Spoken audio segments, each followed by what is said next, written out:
Hello, salam sejahtera kepada seluruh rakyat Malaysia. Ada satu berita yang saya baru terima beberapa menit yang lalu mengatakan Agong titah PRU ke-15 dalam tempoh terdekat, jelas Ismail Sabri.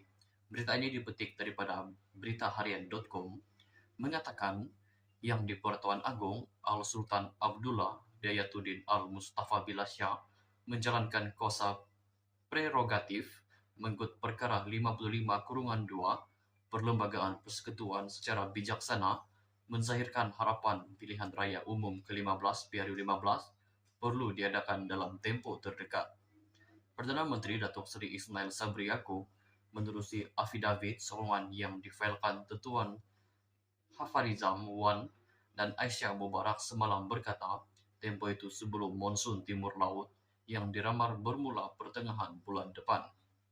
Beliau berkata, perkara itu menunjukkan sifat keprihatinan dan cakna yang di Pertuan Agong dalam mengambil kira faktor kebajikan rakyat, walaupun bukan satu keperluan mengikut Perkara 55/2 dan 40 Perlembagaan Persekutuan untuk berbuat demikian.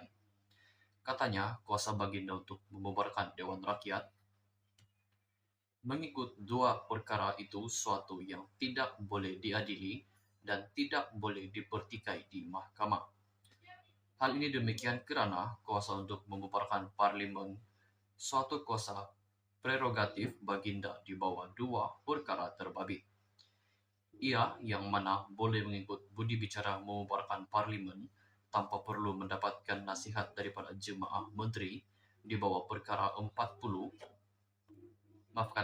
di bawah perkara 40/1 dan 40/1E Perlembagaan Persekutuan.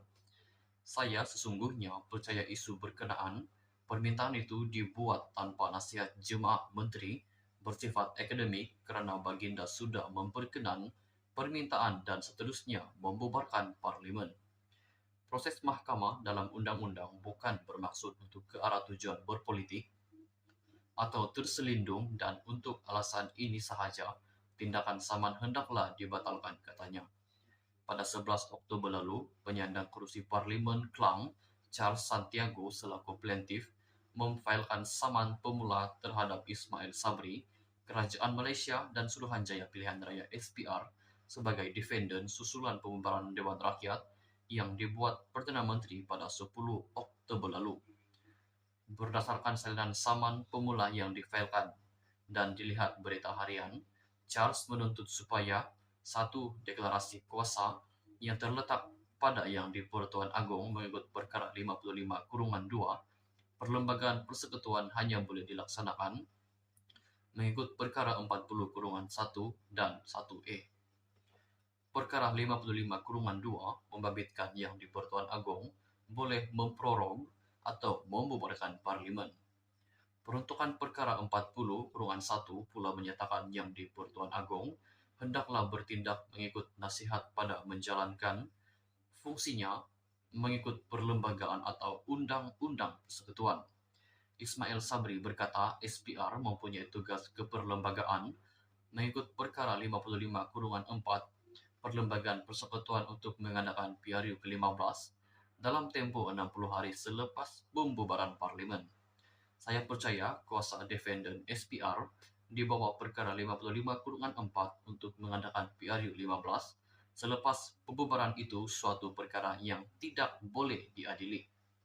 Di bawah Perkara 118, sebarang cabaran terhadap sesuatu pilihan raya hanya boleh dipersoal melalui petisyen pilihan raya, katanya.